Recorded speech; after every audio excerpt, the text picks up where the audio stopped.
C'est l'heure de la pause. Quelques minutes pour se détendre et apprendre quelque chose. Installe-toi confortablement et ferme les yeux. Laisse venir à toi les images d'un voyage fascinant à travers le temps et l'espace, à la découverte des origines de la vie sur Terre. Comment est née la vie? Regarde autour de toi. Du papillon qui voltige silencieusement dans les airs, au serpent qui se faufile entre les rochers réchauffés par le soleil, du saumon qui remonte courageusement les rivières, aux méduses qui dérivent lentement dans les profondeurs des océans. Du panda d'Asie à l'éléphant d'Afrique, du kangourou d'Australie à l'ours du Groenland, en passant par le séquoia géant d'Amérique ou une simple brindille dans ton jardin. La vie est partout sur Terre, même là où on ne l'attend pas, dans les abysses glacés, les déserts brûlants ou les cavernes obscures. On estime qu'il existe aujourd'hui entre 8 et 20 millions d'espèces, mais à peine 2 millions ont été recensés. Pourquoi un tel écart? Parce qu'il est difficile et même impossible de découvrir toutes les espèces, et aussi parce que la notion d'espèce si claire dans les livres devient floue dans la réalité du vivant. Prenons un exemple. Un âne et un cheval peuvent se reproduire, mais leur petit, la mule ou le bardeau, ne le pourra jamais. Il est stérile. Il s'agit donc de deux espèces différentes malgré leur ressemblance. Alors, comment savoir, dans l'immensité du monde, si deux êtres éloignés sont réellement de la même espèce? Remontons le temps. En 1831, le jeune naturaliste anglais Charles Darwin est embarqué à bord du Beagle pour observer la nature et tenter de percer les mystères de cette vie foisonnante. Ce navire britannique, commandé par le capitaine Robert Fitzroy, avait pour mission première de cartographier avec précision les côtes d'Amérique latine. Mais son voyage de 4 ans à travers tous les continents a permis à Darwin de découvrir bien plus qu'il ne l'aurait imaginé. Curieux depuis l'enfance, passionné de pêche, de chasse et collectionneur d'insectes, Darwin n'était pourtant pas destiné à cette aventure. Peu attiré par l'école, il abandonne ses études de médecine, ne perpétuant pas la tradition familiale, et envisage de devenir pasteur, un métier qui à l'époque permettait d'étudier la nature.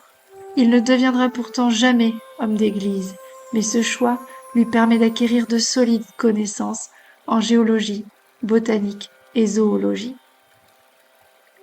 Imagine-le durant son long voyage. Il observe, dessine, décrit et collecte une multitude d'espèces. Il est particulièrement intrigué par les pinsons des îles Galapagos, si semblables et pourtant si différents. Leur bec change selon les îles, adapté à la nourriture disponible. Chamboulant ses propres convictions religieuses, il comprend alors que les espèces ne sont pas figées dans le temps. Elles évoluent, elles naissent d'un ancêtre commun, se modifient, divergent et donnent naissance à de nouvelles formes selon le milieu dans lequel elles agissent. Mais comment de telles transformations sont-elles possibles? Darwin pense. Les espèces s'adaptent-elles à leur environnement? Ainsi, pour atteindre les feuilles les plus hautes des arbres, les girafes auraient-elles étiré leur cou de génération en génération? Non. Darwin le sait. Une modification du corps, acquise durant la vie, ne pourrait pas être transmise à la descendance. Il rejette cette idée et en propose une autre, plus audacieuse. Les girafes, qui avaient naturellement un long cou, ont plus facilement atteint les feuilles hautes des arbres pour se nourrir quand la végétation se faisait rare. Elles ont survécu pendant que celles au cou plus petit sont mortes affamées. Ce principe s'appelle la sélection naturelle. Dans un environnement donné, seules les formes de vie les mieux adaptées survivent et se reproduisent. Les autres s'éteignent. C'est ainsi que les espèces changent petit à petit, génération après génération, en conservant les caractères adaptés à leur milieu. Les espèces naissent donc les unes à partir des autres. Il faudra pourtant attendre 1953, avec la découverte de la structure de l'ADN par Watson et Crick, puis les premiers séquençages en 1977 pour confirmer cette intuition difficile à accepter.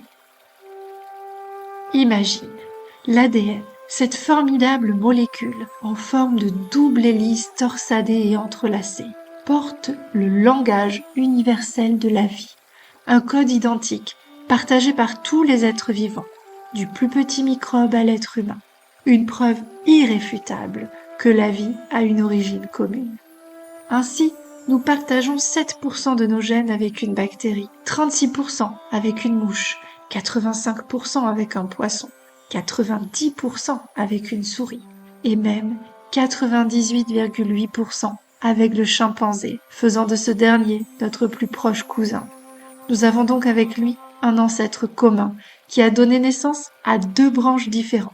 D'un côté, celle des singes, et de l'autre, celle des humains. Au fil du temps, ces branches se sont développées, chacune séparément grâce à des modifications successives de l'ADN appelées mutations, ayant permis l'apparition de nouvelles caractéristiques à la fois physiques et fonctionnelles. Ainsi, Darwin avait raison. Les mutations ont permis l'apparition des girafes au grand cou survivantes face à celles au petit cou déchues. Mais alors, qui est le tout premier ancêtre? D'où vient la vie? Comment a-t-elle commencé? Écoute l'histoire que nous murmurent les roches et les fossiles, témoins des temps passés. Il y a 4,5 milliards d'années, la Terre venait tout juste de se former par accumulation et collision de météorites. L'énergie dégagée était si intense que la température dépassait les 1200 degrés. La surface était en fusion rougeoyante, un véritable enfer minéral. Mais 1 milliard d'années plus tard, le bombardement ralentit. La Terre peut se refroidir. En dessous de 100 degrés, l'eau apportée par les météorites se condense et tombe en pluie diluvienne. Goutte après goutte, les océans recouvrent la planète. Dans ces eaux chaudes et riches en minéraux, une soupe primitive se forme. Et là survient un miracle silencieux. La vie apparaît. Les premières cellules des bactéries unicellulaires captent la lumière du soleil.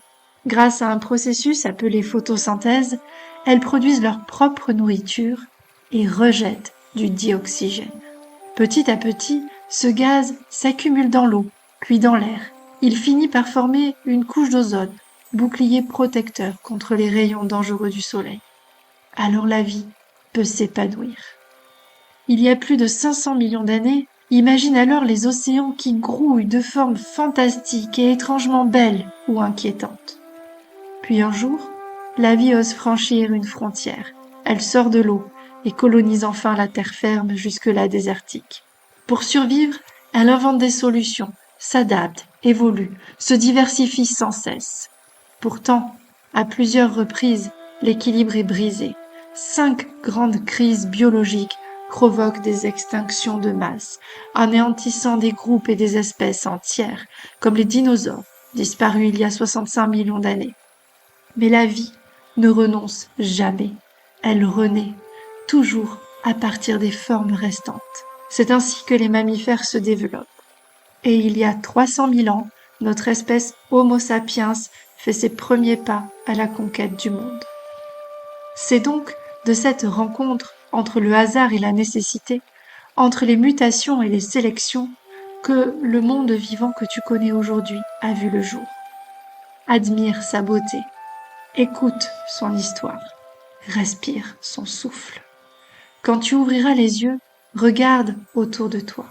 Chaque oiseau, chaque feuille, chaque sourire humain est le fruit de cette longue aventure. Respecte cet environnement qui t'est offert. Il porte en lui la mémoire du temps et la magie de la vie. Si tu as aimé cette histoire, n'hésite pas à t'abonner pour en découvrir de nouvelles très prochainement.